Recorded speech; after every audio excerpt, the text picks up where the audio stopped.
கர்த்தருக்கு நன்றி சொல்லிக்கிறேன். என்னையும் இங்கே ஒரு சாட்சியா நிறுத்திருக்காங்க. கர்த்தருக்கு நன்றி சொல்லியிருக்கேன். ஆகஸ்ட் 15th வந்து நான் வந்து அக்காலாம் மாடியில் இருந்தாங்க சொல்லிட்டு நானும் மாடியில் போனேன். 3வது மாடி. சரி எப்பயுமே உட்காருற மாதிரி தான் உட்காந்துட்டு இருந்தேன். அப்புறம் வந்து பாப்பா, எங்கள் வீட்டில் ஒரு பாப்பா இருக்கா. அந்த பாப்பா அத்தை தூக்கு சொல்லியிருந்தால ஈடாம்மா சொல்லிட்டு அந்த ஒரு செகண்ட் தான் கண்ணை மூடி கண்ணை திறக்கத்தில் எப்படி விழுந்துன்னு எனக்கே தெரியல. பெரிய அண்ணா வந்து கத்தி மேலே தூக்கிட்டு பெட்டில் போட்டு, அம்மாவும் இல்லை, அம்மா வேலைக்கு போயிட்டாங்க. அண்ணா தான் வந்து கத்துறான், ஏஞ்சிருமா. கண்ணை என்னால் திறக்க முடியல. எனக்கு மயக்கத்தில் இருந்தால் கண்ணை திறக்க முடியல. எல்லோரும் பேசுகிறாங்க ஒன்றும் இல்லைன்ட்டு. எனக்கு 1/2 மணி நேரம் எதுவுமே இல்லை. நான் இறந்துட்டு இருந்தேன் நானும் நினச்சேன். அப்புறம் கீழே வந்து ஒரு அக்கா வந்து நானோ பண்ணி அதுக்கப்புறம் தான் எனக்கு மூச்சு வந்தது. அம்மா வந்து கத்தி நானோ பண்ணாங்க. அப்புறம் ஹாஸ்பிட்டல் கூப்பிட்டு போனாங்க. ஹாஸ்பிட்டலுக்கு கூப்பிட்டு போய் ட்ரிப்ஸ் ஏற்றுனாங்க. ட்ரிப்ஸ் ஏற்றிட்டு நீங்கள் எக்ஸ்ரே ஸ்கேன் எடுத்து பாருங்க சொல்லிட்டு சொன்னாங்க. அப்புறம் ஸ்கேன் எடுத்து பார்க்க சொல்லிட்டு ட்ரிப்ஸ் ஏற்றிட்டு வீட்டுக்கு வந்துட்டோம். மறுநாள் ஸ்கேன் எடுத்ததுக்கு சும்மா எலும்பு தான் வயிட்டிட்டு போயிருக்கு, ஒன்றும் இல்லைன்னு தான் சொன்னாங்க. சரி அம்மாவுக்கு வந்து வேணாம் எம்ஆர்ஐ ஸ்கேன் எடுத்துடலான்னு சொல்லிட்டு சொன்னாங்க. எம்ஆர்ஐ ஸ்கேன் எடுத்ததுக்கு நடுமுதுகில் ஒரு எலும்பு பெண்டாகி அது கீழே ஒரு எலும்பு உடஞ்சி மேலே ஏறி காலில் ஒரு பூட்டு வேலைக்கு இருந்தது. அம்மா ரொம்பவே அழுதுட்டு அவங்க என்ன பண்ணாங்க, ஆப்ரேஷன் பண்ணுங்க அதான் நல்லதுன்னு சொல்லிட்டு சொன்னாங்க. ஆப்ரேஷன் பண்ணால் 2 ஆப்ரேஷன் பண்ணுவாங்க, பிளேட் வச்சுட்டு திரும்பி அதுக்கும் ஆப்ரேஷன் பண்ணி அது எடுப்பாங்க சொல்லிட்டு சொன்னாங்க. சரி அம்மா ஒத்துக்கல, வேணாம் ரொம்ப வீக்காக இருக்கா, ஏதாச்சும் ஆகிடும் வேணான்னு சொல்லிட்டு நான் நாட்டு வைத்தியம் பார்க்குறேன்னு சொல்லிட்டு அம்மா சொன்னாங்க. உங்களுக்கு நாட்டு வைத்தியம் மேலே நம்பிக்கை இருந்தால் நீங்கள் நாட்டு வைத்தியம் பாருங்கள் சொல்லிட்டு அவங்க டாக்டரும் சொன்னாங்க. அதுக்கப்புறம் அம்மா நாட்டு வைத்தியம் பண்ணாங்க. நாட்டு வைத்தியம் பற்றி 2 கட்டுக்கு நல்லா இருந்தேன். 3வது கட்டுக்கு வந்து என்னால் சுத்தமாக முடியல. கால் சுத்தமாக வரல, எனக்கு கால் சுத்தமாக இல்லை. அம்மாகிட்ட சொல்கிற கால் ரொம்ப வலிக்குது. கீழே ஒரு டாக்டர் இருந்தாங்க, அவங்கள கூப்பிட்டு வந்து கேட்டதுக்கு நீங்கள் ஹாஸ்பிட்டல் தான் கூப்பிட்டு போகணும் சொல்லிட்டு சொன்னாங்க. அம்மா அந்த டைமில் எனக்கு அவங்களுக்கு தான் எங்கள் அம்மா எனக்கு கால் பண்ணாங்க. அவங்க அப்பயே சொன்னாங்க என்கிட்ட, நீ ஹாஸ்பிட்டல் போய் ஆப்ரேஷன் பண்ணிக்கோ உனக்கு எல்லாம் சரி. அம்மா கேட்கவே இல்லை. அந்த டைமில் என்ன பண்ணுறதுன்னு தெரியாமல் அவங்களுக்கு தான் நான் கால் பண்ணி மறுநாள் காலையிலே என்னை வந்து அவங்க வரும்போதே ஆம்புலன்ஸ்க்கெலாம் ஃபோன் பண்ணாங்க. ஃபோன் பண்ணி என்னை கூப்பிட்டு போனாங்க. கூப்பிட்டு போய் குரோம்பேட் ஜிஹெச் கூப்பிட்டு போனாங்க. கூப்பிட்டு போயிட்டு அங்கே டாக்டர்லாம் சொல்கிறாங்க, நீ உன் படித்த பொண்ணு தான், நம்ம அவனுக்கு கொஞ்சம் கூட அறிவு இல்லையாம்மா, அம்மா சொல்கிறது நீ கேட்பியாம்மா சொல்லி திட்டினாங்க, ரொம்ப திட்டினாங்க. என்னை வந்து ஆகஸ்ட் 15 நான் விழுந்தேன். செப்டம்பர் 4 தான் என்னை ஹாஸ்பிட்டலுக்கே கூப்பிட்டு போனாங்க. கூப்பிட்டு போய் அந்த நேரத்தில் என்கிட்ட சொல்கிறேன், உனக்கு கால் வராது, உனக்கு சுத்தமாக வராது, நீ வீல் சேரில் தான் உட்காருன்னு சொல்லிட்டு என்கிட்ட சொன்னாங்க. நான் அழுதுட்டுருக்கேன். என் அம்மா என்னை என்னான்னு கூட வந்து கேட்கல, டாக்டர் சொல்லிட்டு தான் போய் கேட்குறேன். எனக்கு அந்த டைமில் ஆறுதல் சொன்னது அந்த அம்மா தான். உனக்கு ஒன்றும் இல்லைடா, ஏசப்பா இருக்காரா சொல்லிட்டு ஆறுதல் சொன்னாங்க. அப்புறம் அங்கே டாக்டர் அக்காவும் இருந்தாங்க, அவங்களும் வந்து ஒன்றும் இல்லைடா, ஏசப்பா தான் எலும்பு உருவாக்கணும், அவர் முடிவு பண்ணணும், நீ நடக்கணுமா நடக்கக்கூடாதான்னு சொல்லிட்டு அவங்க முடிவு பண்ணணும் சொல்லிட்டு சொன்னாங்க. அதுக்கப்புறம் என்னை வந்து ஸ்டான்லி ஹாஸ்பிட்டல் கூப்பிட்டு போனாங்க, எக்மோருக்கு. அங்கே கூப்பிட்டு போனால் அவங்களும் திட்டினாங்க. பெரிய டாக்டர் வந்து உனக்கு ஆள் வராது, நீ ஏன் உங்கள் அம்மா சொல்கிற பேச்சு கேட்டேன், நீ படித்த பொண்ணு தானே சொல்லி திட்டாங்க. எல்லாருமே என்னை திட்டினாங்க, உனக்கு ஆள் வர. நாங்கள் போனதுலேருந்து அந்த டாக்டர் அதுதான் சொல்லிட்டு இருந்தாங்க, உனக்கு ஆள் வராதுன்னுட்டு. அப்புறம் அந்த அம்மா என்னை வந்து தினமும் பார்த்தாங்க. வந்து பார்த்து இப்போ அவங்களால தான் நான் உயிரோடு இருக்குன்னே எனக்கு இப்போ தான் தெரியும். அப்புறம் வந்து ஆப்ரேஷன் பண்ணணும் சொல்லிட்டு சொன்னாங்க. ஆப்ரேஷன் பண்ணணும், இந்த காப்பீடு திட்டம் வச்சுருக்கீங்களான்னு கேட்டாங்க. காப்பீடு திட்டம் இருக்குது சொல்லிவிட்டு காப்பீடு திட்டம் போயிடுச்சு, நீங்கள் காப்பீடு திட்டம் ரெடி பண்ணுங்க, அதுலேருந்து காசு எடுத்துக்கலான்னு சொன்னாங்க.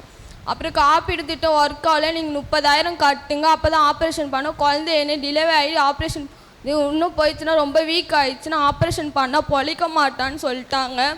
அம்மாவும் காசுலாம் ரெடி பண்ணிட்டாங்க. காசு ரெடி பண்ணிவிட்டு என்னை ஆப்ரேஷன் தேட்டருக்கு கூப்பிட்டு போகிறாங்க. காலையில் 8 மணிக்கு என்னை ஆப்ரேஷன் தேட்டருக்குள்ளே கூப்பிட்டு போய் எனக்கு ஆப்ரேஷன் நடந்துகிட்ருக்கு. 11 மணிக்கு அப்பா செல்லுக்கு மெசேஜ் வருது, காப்பீடு திட்டம் ஒர்க் ஆகுது சொல்லிட்டு அதுலேருந்து 55,000 எடுத்து எனக்கு ஆப்ரேஷனும் முடிஞ்சிருச்சு. முடிஞ்சதுக்கு அப்புறம் வந்து மயக்கத்தில் அந்த போகும்போதே அவர் இந்த ஆப்ரேஷனில் உயிரோடு இருந்தால் தான் இருப்பான்னு சொல்லி அனுப்புகிறாங்க. ரொம்ப பயந்துட்டேன் நான். ஏசப்பாவை தான் நான் ப்ரேயர் பண்ணிட்டு போகிறேன். போனதுக்கப்புறம் ஆப்ரேஷன்லாம் முடிஞ்சு சாயந்தரம் 3 மணிக்கு வெளியில் கூப்பிட்டு வராங்க. கூப்பிட்டு வரும்போது கண்ணை திறக்கலை. இதேமாரி இருந்தாலும் அவள் வந்து கோமா ஸ்டேஜுக்கு போகிறதுக்கும் வாய்ப்பு இருக்குது, இல்லை உயிரோடு இல்லாமல் இருக்கிறதுக்கும் வாய்ப்பு இல்லை. இது நாங்கள் பொறுப்பு இல்லைன்னு சொல்லி டாக்டர் சொல்லிட்டாங்க. வெளியில் அத்தை மாமாலாம் இருக்காங்க. ஐசியூ வார்டுக்கு மாற்றிட்டாங்க. ஐசியூ கண்ணை திறக்கவே இல்லை. எல்லோரும் வந்து பேசுகிறாங்க. மயக்கத்தில் இருக்கானே எல்லாம் பேசுறது மட்டும் எனக்கு கேட்குது. எல்லோரும் வந்து பேசுகிறாங்க. அப்புறம் வந்து ஐசியூ வார்டில் இவ்வளோ பேர் இருக்கக்கூடாது, வெளில போங்கன்னு சொல்லி துரத்துறாங்க. எங்கள் சித்தப்பா வந்து என் பொண்ணு உயிர் போயிடுச்சுன்னா உன்னால் தர முடியுமான்னு சொல்லிட்டு வந்து எல்லோரும் என்னை சுற்றி நின்று ப்ரேயர் பண்ணுறாங்க. தலையில் பைபிளில் வச்சு எனக்கு ப்ரேயர் பண்ணுறாங்க. ப்ரேயர் பண்ணி முடிச்சதுக்கப்புறம் நான் கண்ணை திறந்தேன். கண்ணை திறந்ததுக்கப்புறம் நான் ஏசப்பாக்கு தான் நன்றி சொல்லிக்கினேன். அதுக்கப்புறம் வந்து என்னால் நடக்க முடியாது சொல்லிட்டு ஆப்ரேஷன் பண்ணாலும் 20% தான் நடக்கிறதுக்கு வாய்ப்புன்னு சொன்னாங்க. அப்புறம் நான் வந்து அம்மா வந்து சேரில் உட்கார வச்சுட்டு இதுக்கு போயிருந்தாங்க. என்னை வந்து மாத்திரை டேப்லெட் கூப்பிட்றதுக்காக கோபிகான்னு கூப்பிட்டு இருந்தாங்க. நான் ஏசப்பாக்கிட்ட ப்ரேயர் பண்ணிவிட்டு நான் ஏஞ்சி நடந்தேன். ஹாஸ்பிட்டலில் நான் ஏஞ்சி நடந்து டேப்லெட் அங்கே இருக்கவங்க எல்லாருமே ஆச்சரியப்பட்டு அந்த அக்கா வந்து என்கிட்ட கேட்டாங்க, சூப்பர்ரா, ஏசப்பா தாண்டா உன்னை நடக்க வச்சார், ஏசப்பா தாண்டா நடக்க வச்சாருன்னு சொல்லிட்டு சொன்னாங்க. அதுக்கப்புறம் நான் இங்கே வீட்டுக்கு என்னை கேட்க நகர் ஹாஸ்பிட்டல் போக சொன்னாங்க. அங்கே போனதுக்கு டாக்டர் இல்லை, நீங்கள் அடுத்த வாரம் வாங்க சொல்லிட்டாங்க. சரின்னு சொல்லிட்டு அடுத்த வாரம் நான் செக்கப் போனேன். அந்த டாக்டர் பார்த்து நீயா நடக்கிற சொல்லி அவ்வளோ ஆச்சரியப்பட்டார். எனக்கு அந்த டைமில் ஏசப்பா தான் தோணினார். எனக்கு வந்து என்னையும் ஒரு சாட்சி இங்கே நிறுத்திருக்காருன்னா அதுக்கு ஏசப்பா தான் காரணம். நன்றி.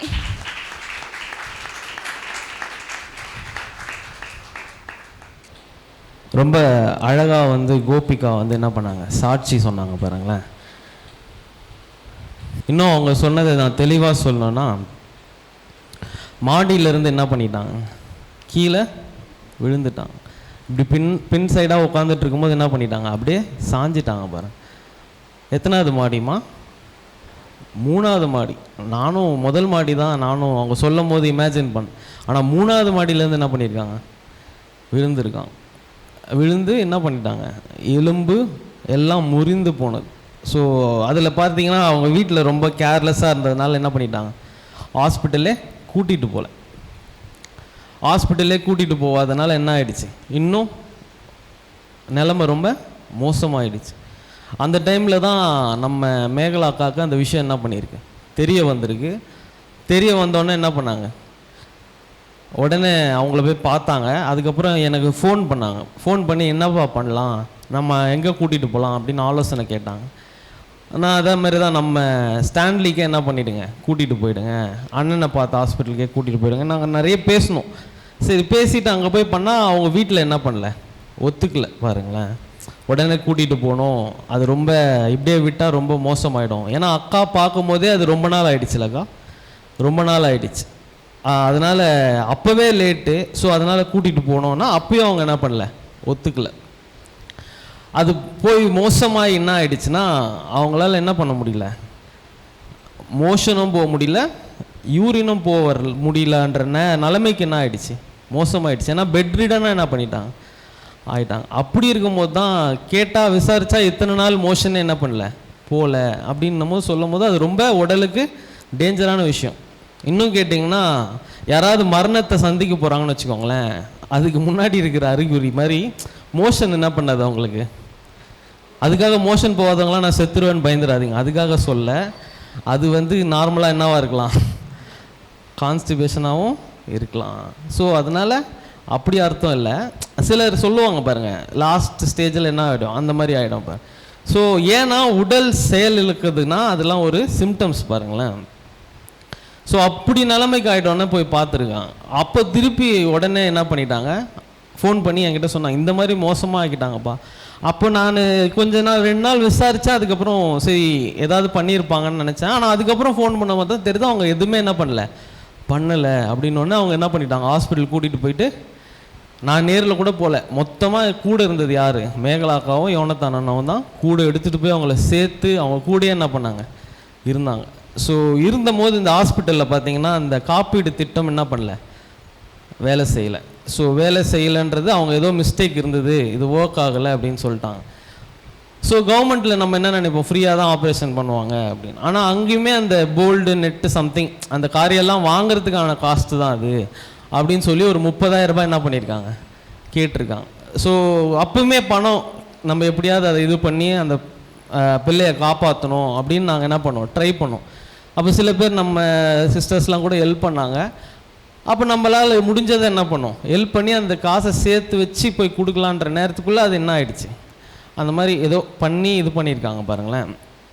ஸோ இதில் என்ன தெரியுதுன்னா, நான் கூட ஒரு டாக்டர் சொன்னார் அப்படின்னு சொன்ன பாருங்க, அந்த எலும்பை ஒட்ட வைக்கிறது தான் யாரோட வேலை, டாக்டரோட வேலை. ஒரு டாக்டர் சொன்னார், ஒரு பாஸ்டர் சொல்ல, ஒரு என்ன சொல்கிறது, ஒரு ப்ராஃபட் சொல்ல. யார் சொன்னார், டாக்டருக்கு படித்தவர் சொன்னார். எப்படி இதெல்லாம் ஆப்ரேஷன் இவ்வளோ சக்ஸஸ்ஃபுல்லாக பண்ணியிருக்கீங்க அப்படின்னு கேட்டால் அவர் என்ன சொல்கிறார், ஒட்ட வைக்கிறது தான் என் வேலை, சுகமாகிறது என்னால் என்ன பண்ண முடியாது, முடியாது. என்னதான் போய் எலும்பு ஒட்ட வச்சாலும் அது எலும்பு சுகமாகிறது யார் கையில் இருக்குது? எத்தனை பேர் விசுவாசிக்கிறீங்க? அதுதான் ரொம்ப முக்கியம்.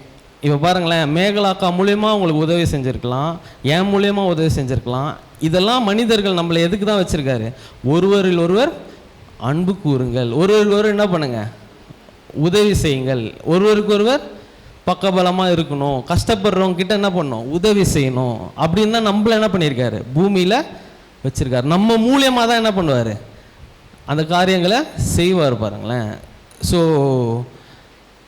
கோபிகா, நீங்கள் என்ன தெரிஞ்சுக்கணுன்னா, மேகலாக்காவும் சரி, நாங்களும் சரி, இந்த சபையில் இருக்கிற எல்லாரும் சரி, யார் மூலியமாக தான் உங்களுக்கு உதவி செய்கிறோம், தேவன் மூலியமாக தான் உதவி செய்கிறோம். ஏன்னா உங்களுக்கு உங்கள் அப்பா அம்மா உங்களை என்ன பண்ணியிருக்கலாம், கைவிட்டுருக்கலாமா இருக்கும், இல்லை அவங்க கேர்லெஸ்ஸாக இருந்திருக்கலாம்.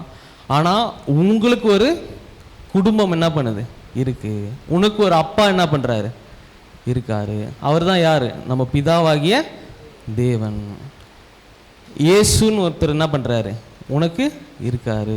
பரிசுத்த ஆவியானவர் என்ன பண்ணுறாரு, இந்த மாதிரி திரியேக குடும்பம் என்ன பண்ணுது, உனக்காக இருக்குது. ஸோ நீ என்றைக்குமே என்ன பண்ணக்கூடாது, எனக்கு யாருமே இல்லை, இல்லை எங்கள் அப்பா அம்மாவே எனக்கு கண்டுக்கல அப்படின்னு என்ன பண்ணக்கூடாது, வருத்தப்படக்கூடாது. சரிங்களா? ஏன்னா நம்ம எல்லாருக்குமே ஒரு குடும்பம் நமக்காக இருக்குது. அந்த குடும்பத்திலேருந்து தான் நம்ம என்ன பண்ணியிருக்கோம், வந்திருக்குமே தவிர இப்போ நீங்கள் பார்க்குற குடும்பத்திலேருந்து நீங்கள் என்ன பண்ணல, வரலை. ஸோ எல்லாருக்கும் சுகத்தை தருகிறவர் யார் தான், தேவன் தான். எத்தனை பேர் விசுவாசிக்கிறீங்க? ஆமென்.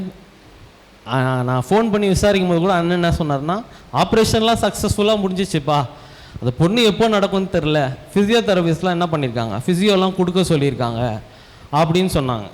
ஆனால் இப்போ பாருங்களேன், எனக்கே நடந்து ஏறி வந்து என்ன பண்ணுது அந்த பொண்ணு. யாராவது பிடிச்சிட்டு வந்தாங்களா, யாராவது பிடிச்சிட்டு வந்தாங்களாங்க, இல்லை.